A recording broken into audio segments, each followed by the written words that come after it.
Halo semuanya, berjumpa lagi dengan saya dalam mata kuliah Aljabar Linear Elementer. Kali ini kita akan membahas mengenai vektor pada ruang berdimensi 2 dan ruang berdimensi 3. Kalian pasti sudah tahu mengenai kuantitas-kuantitas seperti luas, panjang, massa, dan suhu. 1 cm, 1 cm kuadrat, 1 kilogram, 1 derajat Celcius. Kuantitas-kuantitas seperti itu disebut dengan skalar. Akan tetapi ada kuantitas fisik lainnya yang belum terdefinisi dengan lengkap apabila besar dan arahnya belum ditentukan. Nah, kuantitas-kuantitas seperti itu di mana dia ada besar, kemudian ada arah, itulah yang dinamakan dengan vektor. Kalau di sini diberikan contoh pergerakan angin. Pergerakan angin di mana pergerakan angin tersebut ada kecepatan, kemudian ada arahnya. 20 mil per jam timur laut. Kecepatan angin dan arah angin ini membentuk vektor yang disebut kecepatan velocity angin. Ada banyak contoh lainnya yang bisa kalian temukan di dalam dunia fisika, dan contoh lainnya misalnya pergeseran. Sebelum kita masuk lebih jauh, ada beberapa hal yang harus kita ketahui berkaitan dengan vektor. Kali ini kita akan belajar mengenai vektor geometrik.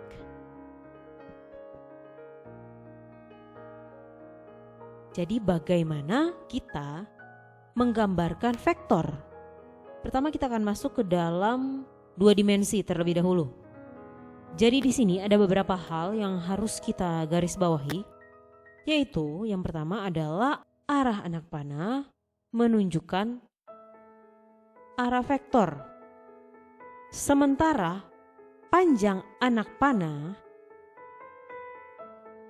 menggambarkan besarnya. Ekor anak panah, jadi ini contohnya. Ekor anak panah itu misalnya ini disebut dengan titik awal. Ini titik awalnya.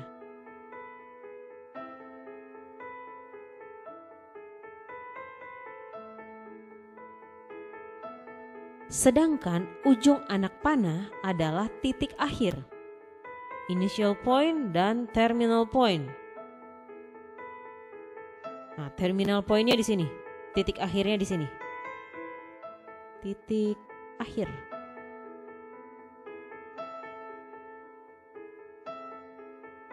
Sekarang bagaimana dengan penulisan vektor? Penulisan vektor biasanya dituliskan dengan huruf tebal. Seperti ini. A tebal, K tebal, V tebal, W tebal, X tebal, atau bold. Akan tetapi kalau kita mau menuliskannya di kertas, kadangkala untuk membuat jadi huruf tebal itu agak susah. Jadi kita menuliskan untuk vektor dengan bentuk seperti ini. Perhatikan ini. Misalnya vektor A. Kita tuliskan dengan bentuk seperti ini. A, kemudian ada garisnya di atas. Vektor V. Ada garisnya di atas. Vektor C, ada garisnya di atas. Nah, harus kalian bedakan ya, harus kalian bedakan antara penulisan vektor dengan skalar. Kemudian di dalam penulisan skalar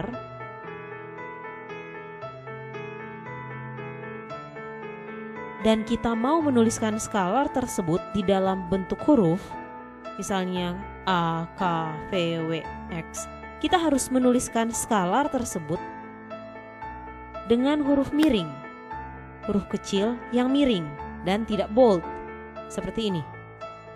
Hal ini juga berlaku untuk penulisan variabel-variabel. Jadi kalau kalian perhatikan di bab-bab sebelumnya, untuk penulisan X itu penulisannya adalah huruf kecil, kemudian dia miring atau italic. Nantinya kalian kalau misalnya ada tugas, harap mulai diperhatikan ya untuk hal-hal detail seperti ini, berkaitan dengan bagaimana penulisan variabel, skalar, vektor. Kemudian untuk penulisan vektor, dia contohnya ini ya, A, K, V, W, X. Itu tidak dituliskan dengan huruf miring, seperti halnya penulisan skalar. Kita balik lagi ke titik awal dan titik akhir. Titik awal dari suatu vektor V, jadi perhatikan lagi gambar ini. Titik awal dari suatu vektor V adalah A, dan titik akhirnya adalah B.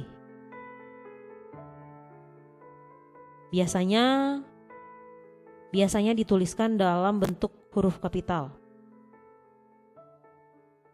Ruas garis AB tersebut, vektor V tersebut dapat vektor V tersebut jika dia memiliki titik awal A dan titik akhir B, ya, kita bisa tuliskan dalam bentuk seperti ini. Jadi kalian perhatikan di sini ada bagian atas ini, dia berbentuk seperti ini. Sekarang kita masuk ke vektor-vektor yang ekivalen. Apa sebenarnya vektor yang ekivalen? Vektor dikatakan ekivalen jika ukuran dan arahnya sama. Ukuran dan arahnya sama. Hal ini seperti yang tergambar di dalam ini. Jadi kalian perhatikan arahnya di situ sama. Kemudian ukurannya sama. Nah, berarti kita bisa nyatakan bahwa vektor-vektor tersebut itu ekivalen.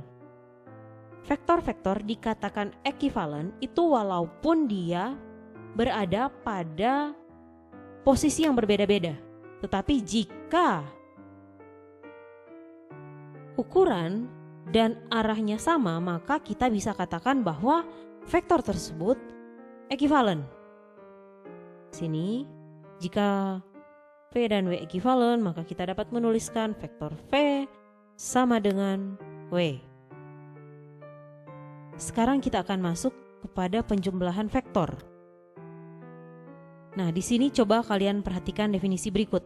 Jika V dan W adalah dua vektor sebarang, maka jumlah atau sum vektor V tambah vektor W adalah vektor yang ditentukan sebagai berikut. Tempatkan vektor W sedemikian rupa sehingga titik awalnya berimpitan dengan titik akhir vektor V.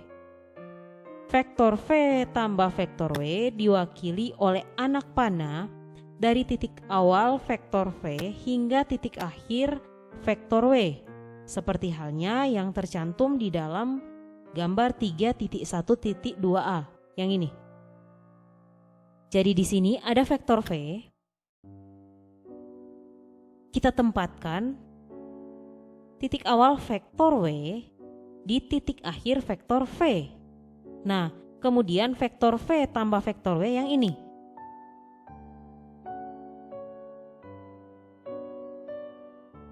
Metode ini itu kalau kalian baca, metode ini kalau kalian cari itu sering dinamakan dengan metode atau cara segitiga. Sebenarnya ada cara lain di dalam kita menentukan vektor V tambah vektor W. Caranya adalah seperti ini.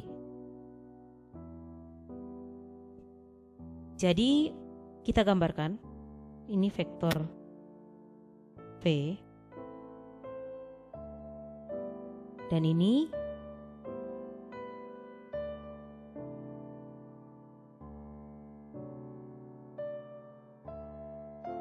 Kemudian titik awalnya kita buat saling berimpit. Ini vektor W.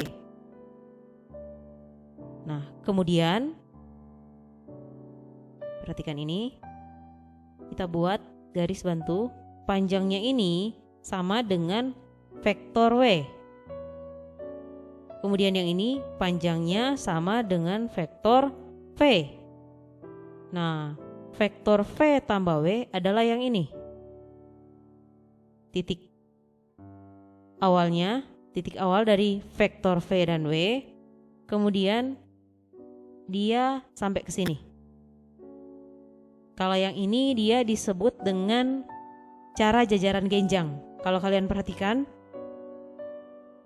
kalau kalian buat di dalam ukuran yang sama, nantinya vektor yang tercipta itu besar dan arahnya akan sama. Antara ini dan antara kedua cara ini. Akan tetapi cara yang gampang memang adalah yang sesuai definisi ini. Yang ini. Itu cara yang paling gampang menurut saya di dalam menentukan vektor V tambah vektor W. Tetapi bentuk yang seperti ini harus juga kalian ketahui. Sehingga nantinya kalau ada penjelasan lainnya kalian tidak bingung. Nah, kita lanjut. Bagaimana dengan vektor W tambah vektor V? Ini vektor W. Kemudian vektor V kita tempatkan di titik akhir dari vektor W. Sini. Setelah itu kita buat ruas garis di mana dia dari titik awal vektor W kemudian berakhir di titik akhir vektor V.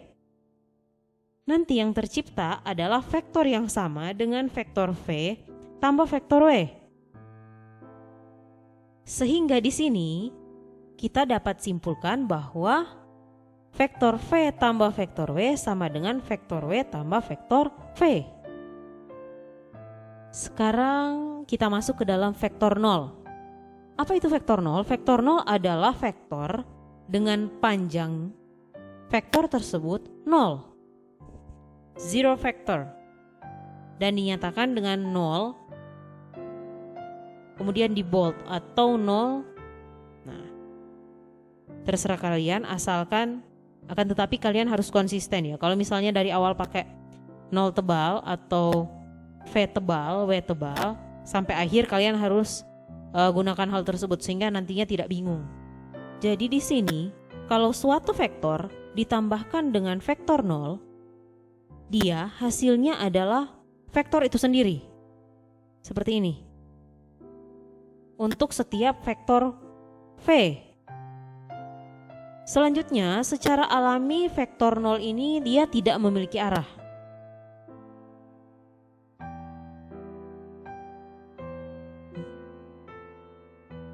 Kalau di dalam buku ini dia disepakati bahwa vektor 0 dapat memiliki sebarang arah, ya.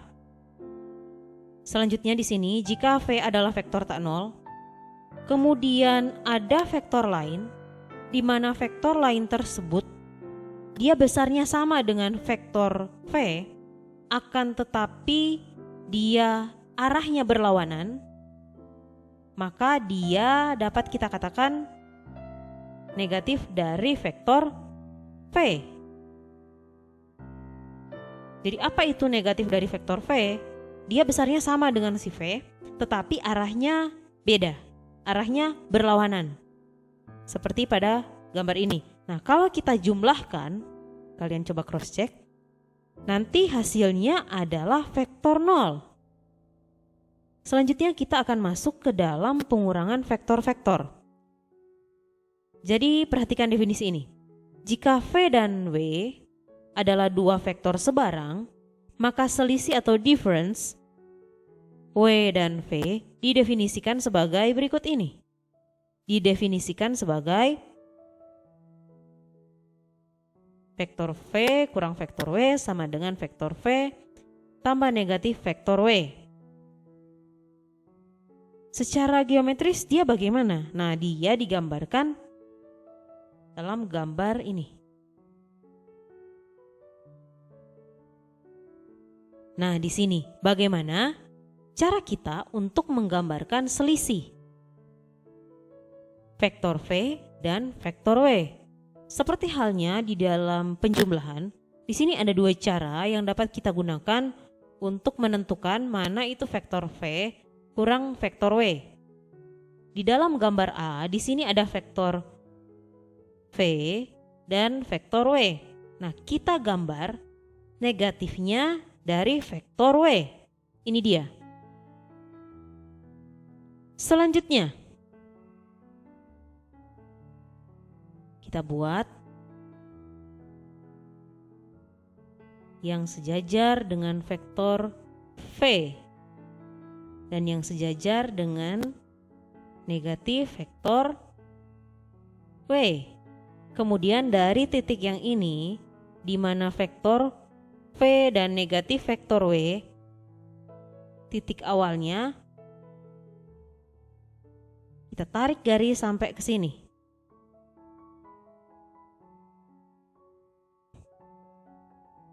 Ini vektor V kurang vektor W. Ada cara sebenarnya yang lebih gampang tanpa perlu kita menggambarkan negatif vektor W. Jadi bagaimana caranya? Cara kita adalah kita tempatkan vektor V dan vektor W sedemikian rupa sehingga titik awalnya berimpitan. Nah, kemudian titik akhir dari vektor W kita sambungkan ke titik akhir dari vektor V. Seperti ini. Nah, itulah vektor V kurang vektor W. Kalau kalian perhatikan, besarnya sama kan? Arahnya juga sama.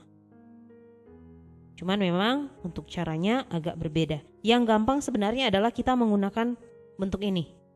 Jadi dia langsung saja.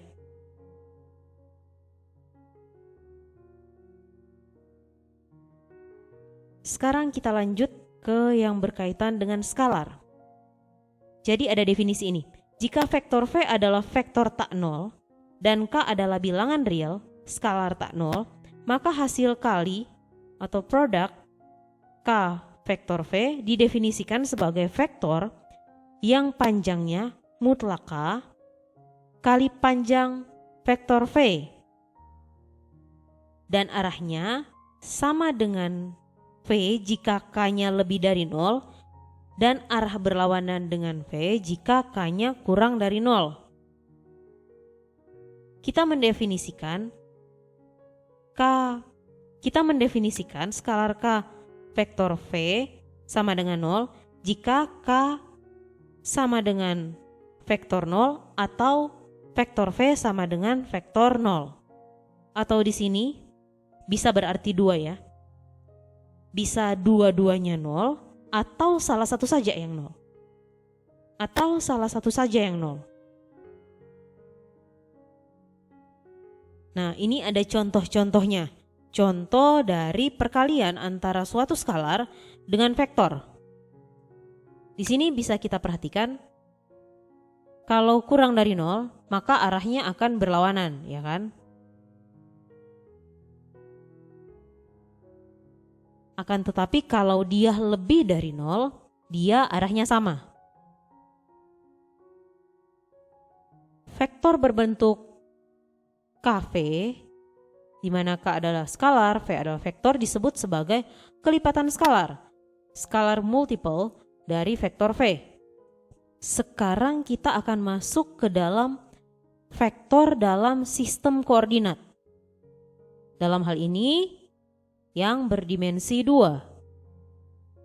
Misalkan V adalah vektor sebarang pada suatu bidang dan asumsikan seperti yang terdapat pada gambar 3.1.6, vektor V ditempatkan sedemikian rupa sehingga titik awalnya berimpitan dengan titik asal sistem koordinat siku-siku. Titik asal di sini ya, ini titik asal atau origin. titik 0,0.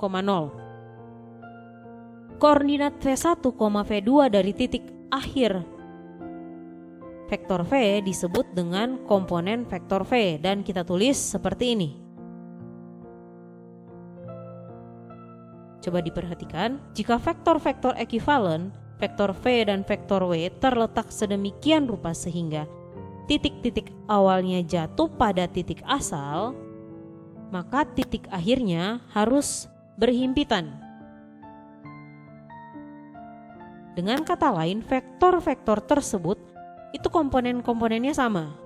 Coba diperhatikan, jika ada vektor yang ekuivalen, dalam hal ini arahnya sama, kemudian besarnya sama, terletak sedemikian rupa sehingga titik-titik awalnya jatuh pada titik asal, nah berarti pasti dia berimpitan.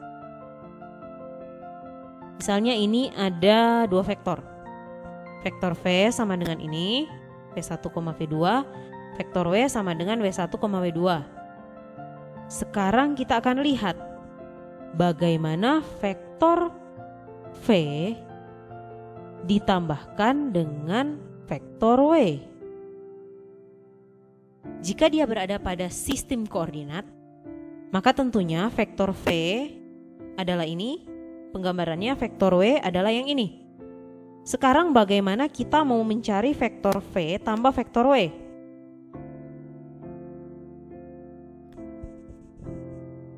Nah, kita buat garis bantu. Kita buat vektor V, bayangan. Kemudian dia berada di titik akhir vektor W. Sejajar. Panjangnya, besarnya harus sama. Kemudian kita buat vektor W, di mana dia titik awalnya kita kasih di titik akhir vektor V. Vektor V tambah vektor W adalah yang ini. Dengan koordinat V1 tambah W1, V2 tambah W2. Kalau dikalikan dengan skalar, nanti yang terjadi adalah ini. Skalar K dikali dengan vektor V sama dengan KV1, KV2. Nah, bagaimana dengan pengurangan? Jadi sebenarnya hampir sama saja dengan yang sudah dijelaskan tadi, tetapi kali ini digambarkan di dalam sistem koordinat. Sekarang kita akan masuk kepada vektor pada ruang berdimensi 3. Jadi kalau dalam 2 dimensi cuma ada absis dan ordinat. 2 sumbu, X, Y. Nah, kalau 3 berarti sudah ada 3 sumbu. Nah, di dalam membuat koordinat seperti ini, langkah yang harus diperhatikan adalah kita harus lihat titik asalnya yang mana. Jadi kalau yang tadi titik asalnya ada di 0,0, kali ini titik asalnya ada di 0,0,0. Kemudian pilihlah 3 garis lurus yang saling tegak lurus yang melewati titik asal.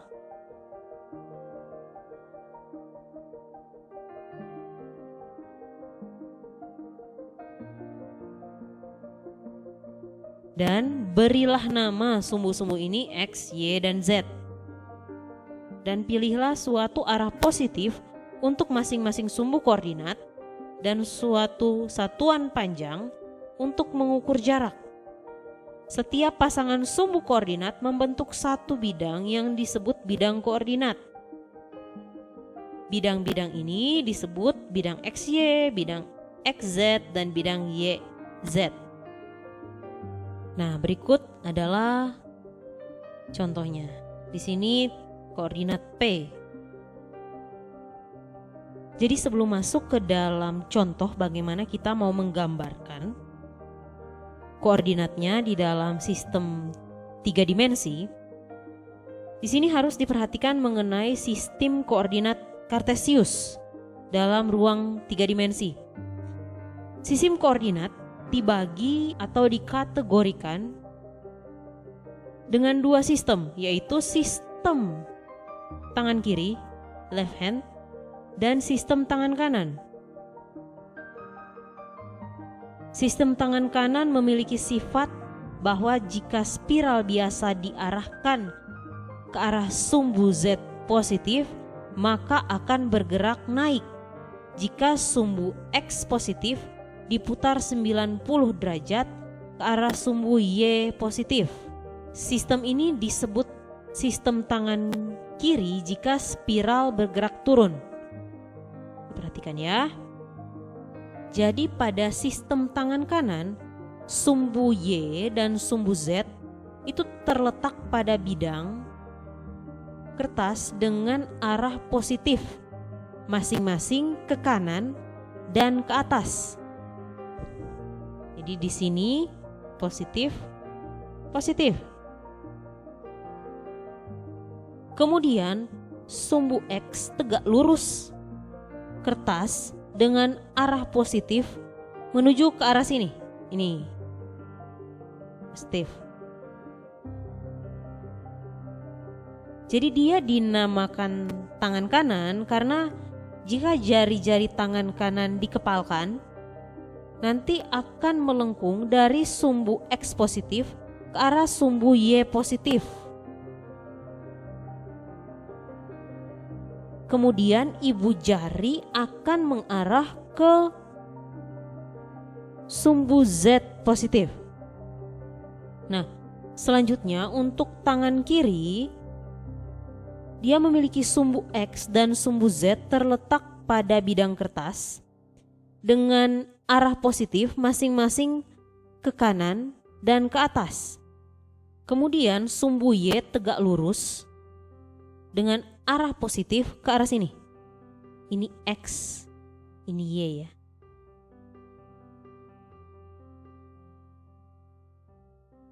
Nah, dia dinamakan tangan kiri karena jika jari-jari tangan kiri dikepalkan sehingga melengkung dari sumbu X positif ke arah sumbu Y positif. Kemudian ibu jari akan mengarah ke sumbu Z positif. Bisa dipraktekkan ya. Coba kalian buat atur tangan kalian sehingga kalian bisa lihat. Oh, ini yang sistem tangan kanan dan ini sistem yang tangan kiri. Jadi sekarang bagaimana kita mau menggambar 4,5,6? X, Y, Z. 1, 2, 3, 4, 1, 2, 3.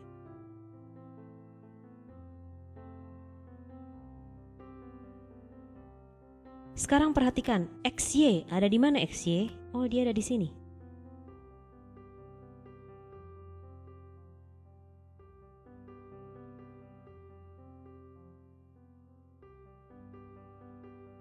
Kemudian XZ, berarti dia harus setinggi ini. Kemudian YZ, nah YZ ada di dalam bentuk seperti ini. Nah, setelah itu kita buat garis bantu.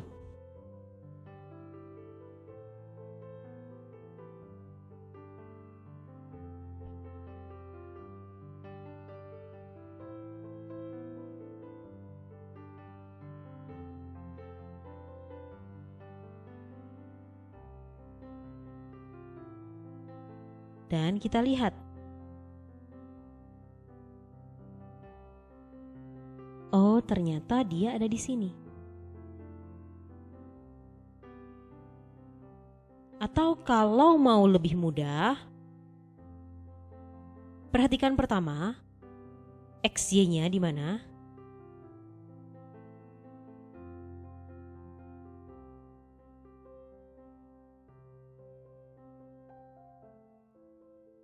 Kemudian tingginya, dalam hal ini Z, 6. Nah, berarti dia ada di sini.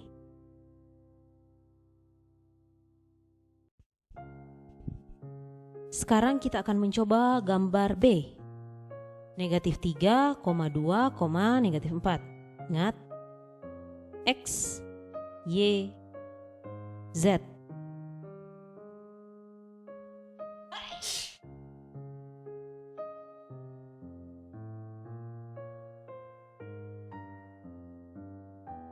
X negatif 3 berarti dia ada di atas ini. Negatif 3. Kemudian Y-nya 2. Sebelah kanan 2. Z-nya negatif 4. 1, 2, 3, 4. Negatif 4. Nah di sini. Sekarang kita perhatikan. Negatif 3,2 ada di mana? Oh, dia ada di sini. Kemudian dia Z-nya berapa? Oh, negatif 4. Berarti ke bawah sebanyak 4. Nah, jadi dia ada di sini.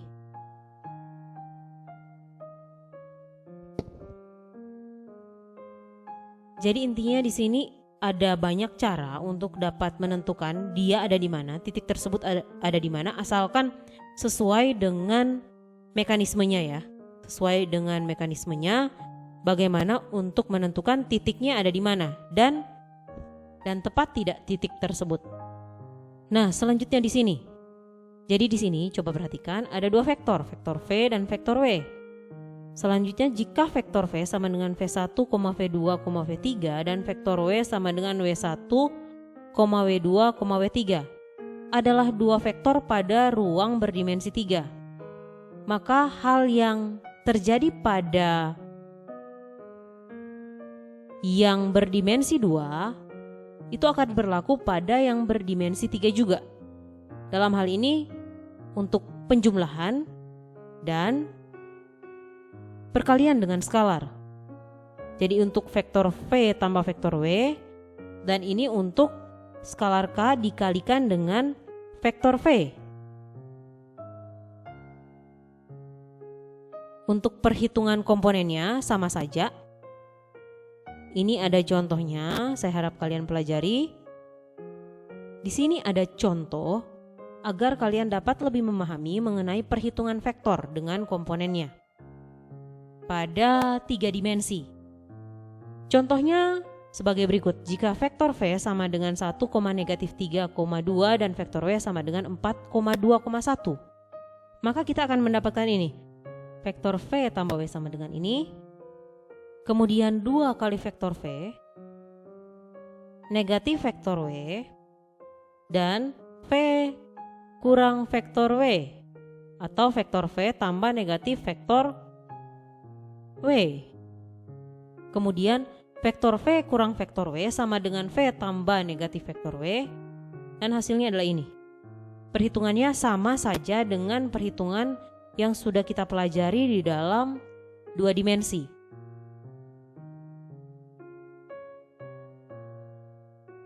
Nah, sekarang bagaimana jika titik awalnya tidak terletak pada titik asal? Apa yang harus kita lakukan? Jadi titik awalnya ada di sini. X1, Y1, Z1. Kemudian titik akhirnya ada di sini. Nah, nanti vektornya akan menjadi seperti ini. Dalam hal ini, komponen-komponennya diperoleh dengan mengurangkan koordinat-koordinat titik akhir dengan koordinat-koordinat titik awal.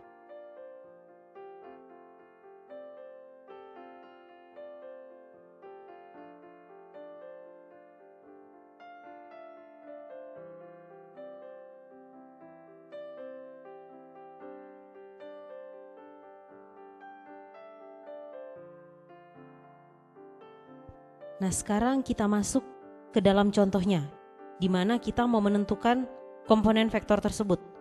Jadi misalnya di sini kita mau cari komponen vektor V dengan titik awal P1 dan titik akhir P2. Kemudian P1-nya ini dan P2-nya ini. Maka kita langsung saja kurangkan 7 kurang 2, 5 kurang negatif 1, negatif 8 kurang 4, nanti akan memperoleh hasil ini. Demikian pula untuk yang berdimensi 2. Kita lakukan seperti itu. X2 kurang X1 dan Y2 kurang Y1.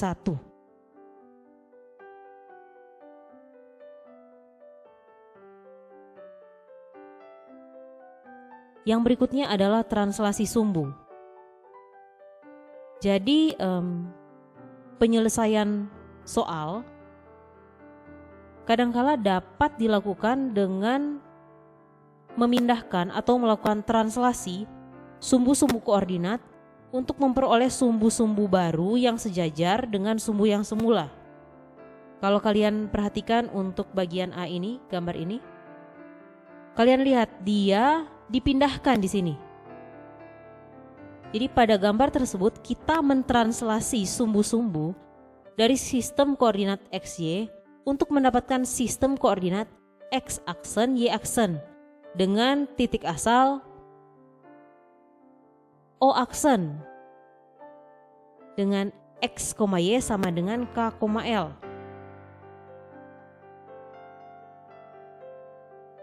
Titik P pada ruang berdimensi 2 memiliki dua pasang koordinat, XY dan X aksen Y aksen.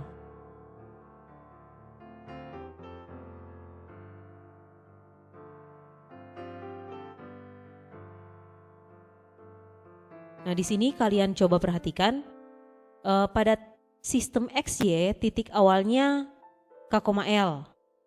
Titik akhirnya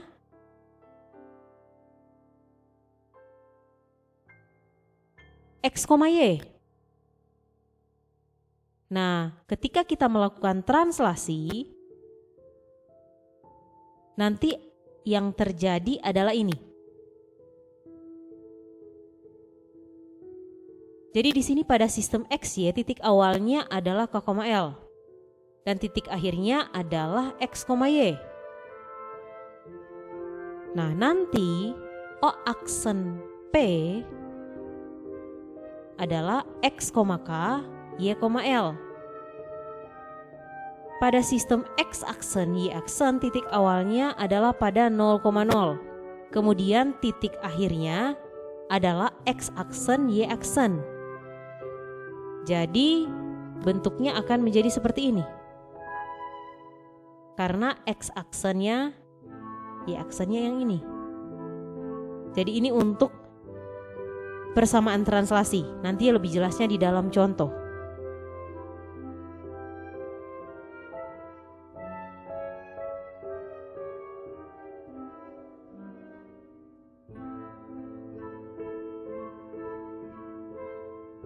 Jadi di dalam contoh di sini kita misalkan sistem koordinat XY ditranslasi untuk memperoleh sistem koordinat X aksen Y aksen yang titik asalnya memiliki koordinat XY K, L sama dengan 4,1.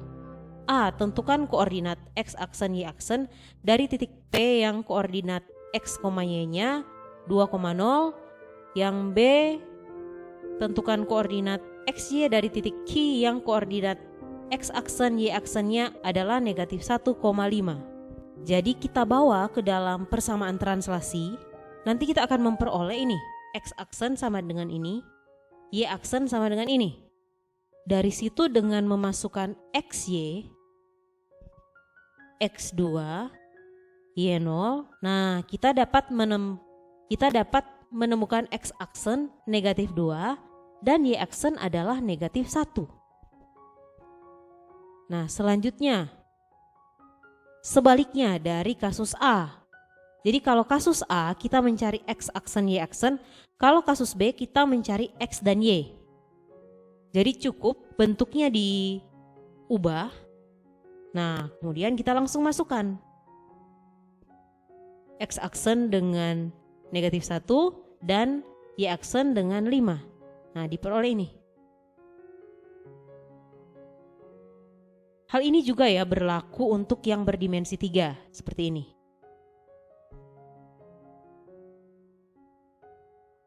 Kemudian untuk menentukan di mana titiknya, itu langsung saja kalian pakai persamaan translasinya ini. Demikian perjumpaan kita pada saat ini. Dan jangan lupa untuk tidak keluar rumah, belajar di rumah saja. Dan jika perlu keluar rumah, harap untuk memakai masker dan jangan lupa untuk rajin membersihkan tangan. Dan yang tak kalah pentingnya, untuk menjaga kesehatan, makan makanan yang bergizi dan rajin berolahraga. Sampai jumpa di lain kesempatan.